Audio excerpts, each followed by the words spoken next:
Ontem eu contei a história que eu era vendedor de picolé. Meu pai era pedreiro, eu trabalhava com meu pai como ajudante de pedreiro. E quando eu tinha 15 anos, eu sentei no banco da praça, lá no meu bairro, em Imbituba, esperando o ônibus passar para me levar para o colégio onde eu ia estudar técnica e contabilidade, que foi meu primeiro curso técnico de ensino médio. E quando eu olhei para as minhas mãos completamente destruídas do cimento das obras, eu falei assim, não é possível que eu vou seguir o mesmo caminho do meu pai e de alguns dos meus tios, de trabalhar muito numa profissão que naquela época não era reconhecida e valorizada e nunca consegui dar uma vida melhor para minha família. E naquele momento eu decidi que eu faria diferente e ali eu disse que um dia eu seria a primeira pessoa da família a ter um curso superior. E por isso que eu sou tão orgulhoso de dizer que sou professor, porque no dia que eu entrei numa sala de aula na Universidade Federal para cursar administração e eu vi o professor dando aula, eu falei assim, eu também quero ser professor. Porque esse cara, essa mulher está transformando a minha vida. E eu também quero ser alguém que transforma a vida das pessoas. Por isso que eu sou professor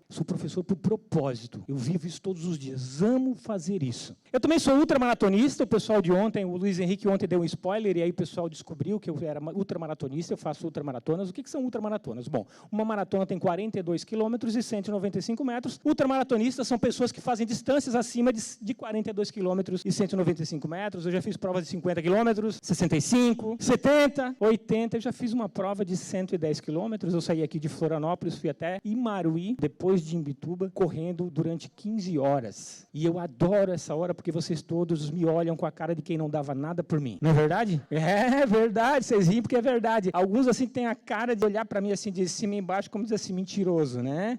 Agora eu fiz vocês mudarem de opinião, né? Eu descobri, fazendo ultramaratonas, que a nossa capacidade é muito maior do que a gente imagina. Nós temos um poder enorme de fazer coisas e eu descobri que de cada 10 derrotas que nós temos na nossa vida, uma foi para o inimigo que está lá fora e 9 foram para o inimigo que está aqui dentro de mim. Principalmente aqui, dentro da minha cabeça. E eu aprendi correndo ultramaratonas a fórmula que eu considero a fórmula do sucesso. Uma forma que te faz realizar qualquer coisa na tua vida e que vai dar o tom da nossa conversa aqui. Anotem, foco, mais método, mais disciplina. Essas 3 coisas juntas te tornam imbatível em tudo que você quiser fazer na sua vida. Também sou pai da Isa e do Luiz. A Isa tem 26 anos, ela é formada em jornalismo. O Luiz tem 17 anos, ele é formado em videogame. Não sei se tem alguém que tem um filho formado em videogame também. Ele vai ser PhD em Fortnite, é um jogo que tem aí, quem sabe, quem joga sabe, né? Eu sou palestrante especialista no modelo de gestão da Disney. Desde 2014 eu dou treinamento sobre a Disney, desde 2015 eu dou treinamento sobre a Disney lá na Disney em Orlando. São grupos de empresários, líderes do Brasil inteiro que eu levo lá para fazer uma imersão. De manhã nós ficamos no hotel, de tarde nós vamos para os parques para conhecer os 4 parques de Orlando e um dia a gente vai com a equipe da Disney conhecer os bastidores para ver aquela operação funcionando na prática, né? Como eu vou muito para a Disney, dou treinamento sobre a Disney, palestras do Brasil inteiro, então eu sou obrigado a ir para a Disney o tempo todo. E eu já entrei 60 vezes nos parques da Disney, né? Muito bom, né? Gostoso. Conheço todos os parques da Disney na Califórnia, que foi onde tudo começou. Em Orlando, onde é o maior complexo de parques do mundo, e também em Paris. Estivemos lá em 2019, eu e a minha esposa Suzana, que está aqui. Estivemos lá em 2019 conhecendo Paris também. Mas eu aprendi, na verdade, sobre a filosofia e o jeito da Disney de fazer as coisas muito antes. Quando eu tinha 15 anos, eu peguei meu primeiro emprego de carteira assinada, como empacotador num supermercado lá em Imbituba. Aquele emprego foi o que me deu a possibilidade de guardar dinheiro para vir para Florianópolis para estudar. Então fazia parte da estratégia que eu tinha traçado naquele dia, sentado no banco da praça. E como eu queria ganhar a maior quantidade possível de grana para vir aqui para Florianópolis para estudar, então eu comecei a me dedicar muito para aquilo que eu fazia.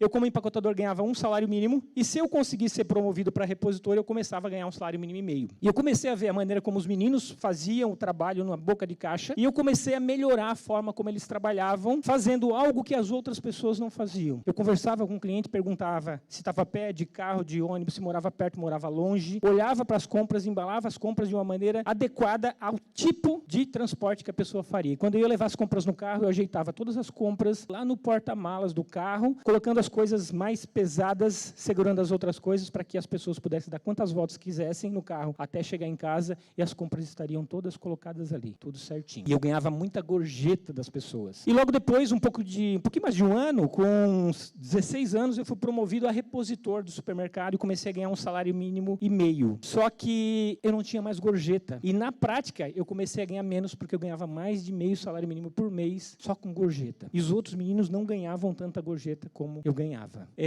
Depois, eu com 17 anos consegui passar no teste do IFSC, vim estudar mecânica, nunca atuei na área de mecânica. E aí, quando eu realmente entrei na sala de aula para estudar administração, fazer faculdade, eu falei assim, agora a minha vida não volta mais para aquilo que eu deixei para trás. E aí, coloquei a meta de ser professor, fiz mestrado em engenharia de produção. E quando eu fui dar aula, na primeira turma de administração como professor, quando chegou no final da aula, eu olhei na chamada e o nome de um aluno me chamou a atenção. O sobrenome dele, na verdade. Gustavo era o nome dele. No final da aula, eu perguntei para o Gustavo, Gustavo, de onde você é, o que você faz e por que você está aqui estudando administração? Ele me disse assim, professor, eu sou lá de Criciúma, no sul do estado. A minha família tem uma empresa lá no sul do estado. Eu estou aqui estudando administração porque um dia eu quero assumir os negócios da família. E eu falei para ele assim, vai ser um prazer ser teu professor, porque eu fui empacotador na rede de supermercados da tua família. E a turma do Gustavo, no ano seguinte, quando se formou, me escolheu para ser o patrono da formatura. E eu me vi naquele meu segundo ano como professor fazendo discurso de patrono. E sentado na plateia estava a família dona da rede de supermercados que me deu o emprego, que me possibilitou chegar naquele momento ali. Essas coisas acontecem quando a gente sai todos os dias de casa para entregar o melhor naquilo que a gente faz. Nunca entregue menos do que o melhor. Jamais. Entendam isso. Eu fui diretor